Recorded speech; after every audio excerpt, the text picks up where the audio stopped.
Oh my God. There's something on the end of this. Ooh, that ain't a bad fish.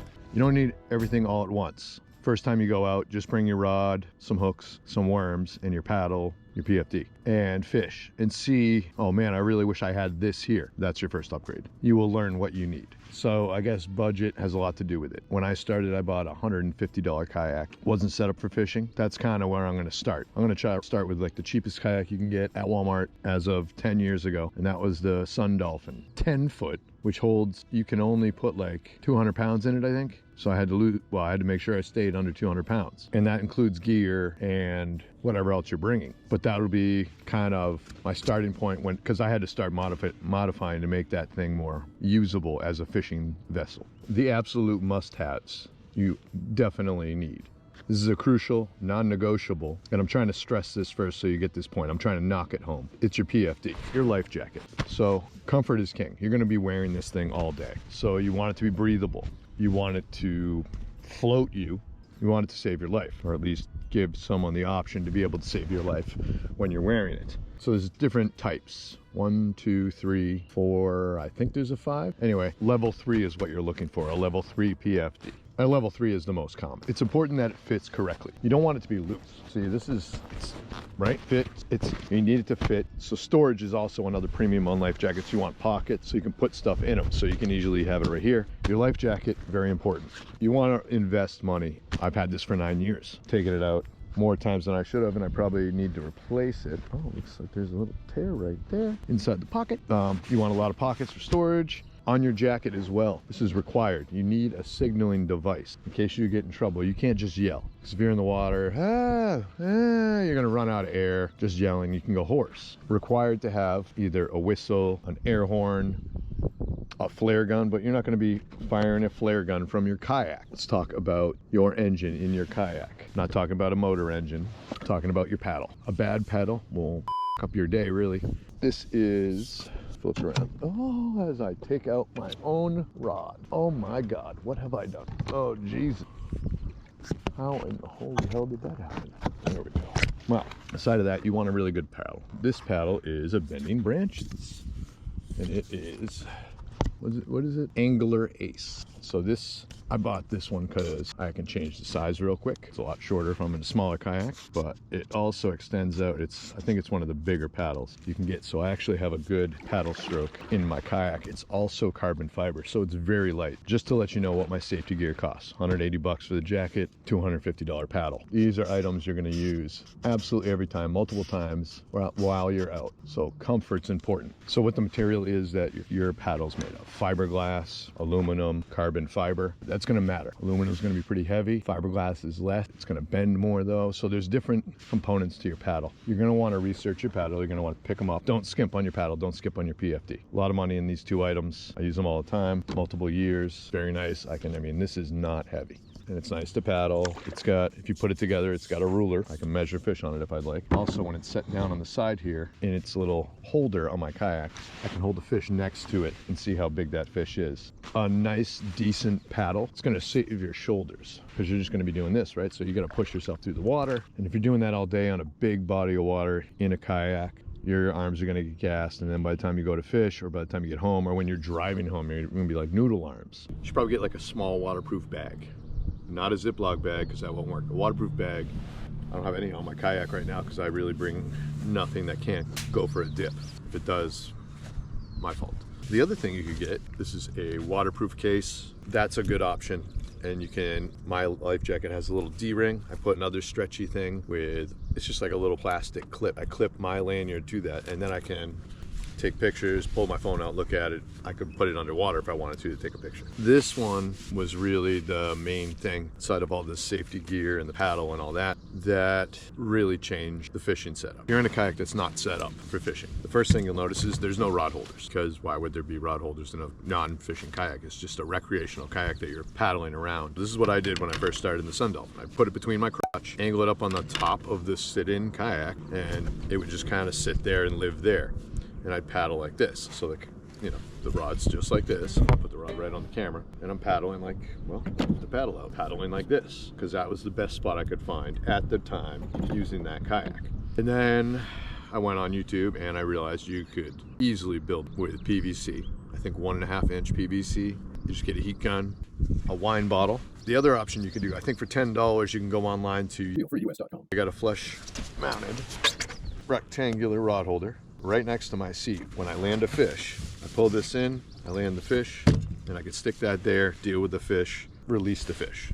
That upgrade was huge. That's not convenient if you're paddling because it's kind of in the way of your stroke. You can put one of those same rod holders facing backwards behind you. So now it's just kicked out of the way behind me. I'm paddling, no problem. I can reach back, pick it up without looking, cast, no problem. So that's a very convenient way to secure your rods. But I would suggest at least one rear mounted and then one right where you're gonna land the fish. Let's talk about tools. So you're gonna need stuff while you're sitting here. If you land a fish, you get it, and you need pliers. You need those pliers accessible and near you. So I have my pliers right here. These are Rapala. Anyway, these are long, so I can stick them down into a fish's mouth. They have a snip right here if I need to snip something. And then my scissors, my braid scissors are attached, but it won't fall off the kayak. Now, what do I have in this one? My scale. So now I can not drop my scale in the water. But basically, those are the things I need immediately right next to me. Everything else, my lures and stuff like that, I put in separate storage. Those items, lanyard to my seat, is one of my key things. Let's talk about some essential upgrades. It comes to quality of life and comfort on the water. The seat you're sitting in is very important. The Sun Dolphin seat, terrible. It plastic, that is it. Maybe a little foam, just a little. My butt used to fall asleep within like 15 minutes, so no fun. So I went and got, what did I go get? I got some spray adhesive, and I got, if you think about gardening pads, you've ever seen gardeners kneeling and they have like that very thick foam pad. It's like a higher density foam. And I knew that because, I don't know, it makes sense in my head that it's a higher density foam. If you're on your knees on the ground, you kind of probably want more padding. If you're a gardener, I figured my butt was no better than anyone's knees. So I got a chunk of that. I think it was 1.5 inches thick. Sprayed the bottom of the seat, sprayed the bottom of the cushion. After I cut it out and made sure it fit, stuck that in there. The piece I bought was like this long, so I cut it in half. And then I used it and not comfortable enough. Sprayed that other piece of foam, sprayed the top of that foam, stuck it to that side of that, made it a little better. So I could probably go an hour without my butt falling asleep. You can also get aftermarket seats. It just depends if it will fit with your kayak. I am 100% sure that Sun Dolphin Sit-In 10, I think it was the Aruba, you could not put an aftermarket seat in there because it's a sit-in. You definitely want to try to improve your seat as much as possible. Lumbar support for your back, breathability. So you're gonna have to research the seats compatible with your kayak. Anchor system. Anchor system's kind of important. You could just get a rope and an anchor and throw it off the side and kind of hold on to it or stand on it or something. Or tie it off, not the best way. The anchor system, you could do a drag chain. You could do a grapnel anchor. You could use the Anchor Wizard Da Bomb, which just looks like a bomb. It's a big old weight. Probably the cheapest way you could get an anchor system is to get some chain, or if you have chain laying around that won't rust out, you can make a drag chain. And I got a video, if you want to see that, just type in how to make a drag chain. It's currently attached to my kayak, holding me in place right now. And what I used, where is it? Let's see. And then I have my management system for line. This is important. The Anchor Wizard. So this, you unscrew and all this line will just come out. Or once you start tightening like this, you can pull line in. So now my drag chain is up and I'll start floating around here in a minute. Let's put this back here. And I can show you that my anchor's chain is up and not dragging. Seems to be working. Now if I want to deploy it, all I have to do is loosen it like this. Line goes out, hits the bottom, tighten back up.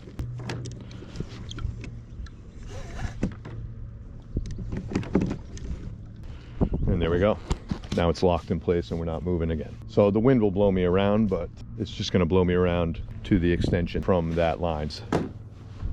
You'll see this string, there's this little locking system, but this is an anchor trolley, hard mounted to my kayak. That was a install on my part. Big improvement on where I can put my anchor. It moves very easily. I can move that D-ring up to the front if I want my anchor to be in the front. So I'm facing, the wind's blowing me this way and I want to face into the wind, I can have the anchor that way. Now if I want the wind at my back, that I can do that. Being able to position your anchor is important. You don't want to anchor centered off, because then, the anchor could be digging digging in, and it could be pulling your kayak down like this. You have a better chance of dumping because that anchor is pulling you, and you're like, oh, whoa. That is line management. Another very important thing you're going to want to consider. Fish finder. No. Sun hat, back to safety. If you're not going to put sunscreen on all the time, which I do not. Sunproof gear, UV protective, which I had some guy say, isn't all clothing sunproof? Sure, whatever, buddy. So what I'm talking about is very thin stuff that's UV protective. It's fishing specific. It wicks. My pants are similar. They are a stretchy, dryable material, almost like parachute pants. They dry out super quick, but sun doesn't penetrate. Sunproof shoes are water shoes as well, and they have like drainage holes in the bottom, which is pretty cool. Yeah, you're gonna want to keep covered up from the sun. Sun bounces off the water. It's kind of obvious. It's like a mirror. So on bright sunny days, you're getting, even if I'm covered up like this and my face is exposed, I'm getting hit. Boom, it's UV protective light boof, and that will keep sun from bouncing up as much too. So basically you'll be able to see fish a little easier when you're looking through the water with your oar. Also important, polarized glasses. If you don't have polarized glasses right now, I don't know what you're doing. Once you put polarized glasses on, you're gonna wonder why you didn't buy them sooner. They're a little expensive. You can get some cheap ones at Walmart. I think Mike Iaconelli makes them. Not personally. Polarized glasses. Try to invest in some polarized glasses. That you'll be very happy that you did. What you don't need immediately, power poles, 10 rods, or all the latest gadgets. The only other thing you might want, a landing net. You want like a net that can land a fish that you're fishing for. So this is a pretty big net. I think I found it at Walmart. Freebill, I think that's what it is. A net makes landing the fish a lot easier and stress-free, that you're not gonna lose it right at the boat. So once I started using a net, kind of bring it with me all the time, except for when I'm shore fishing, which sometimes I'm kind of disappointed I don't bring it. A net's a great investment if you decide you're losing a lot of fish and they're popping off right at the boat. Just something to think about. So I want to recap. Focus on safety. Your PFD, your whistle, your mobility on your paddle. Like you want to focus on a core function like your rod holder, where you put your rod management. Tackle management is important too. So like where you're going to put your tackle. Tool management, all that stuff, that's important. Then you want to prioritize your upgrades. Your seat, anchor. The key message for this video is get the essential gear, get on the water safely, catch fish, then upgrade based on your needs. So, I think that is the core message. All right, thanks for watching this week. I'm not sure if this video helped. I hope it did. If it helped at all, you can go ahead and hit that like button. That would help me out huge. You can subscribe for more kayak fishing tips if you thought this was a tip. And let me know what was the most important beginner upgrade that you guys made to your kayaks. Write down in the comments. Let me know. Thanks for watching this week. Hope you guys have a great weekend, afternoon, day, summer, night, morning, winter. I'll catch you next week.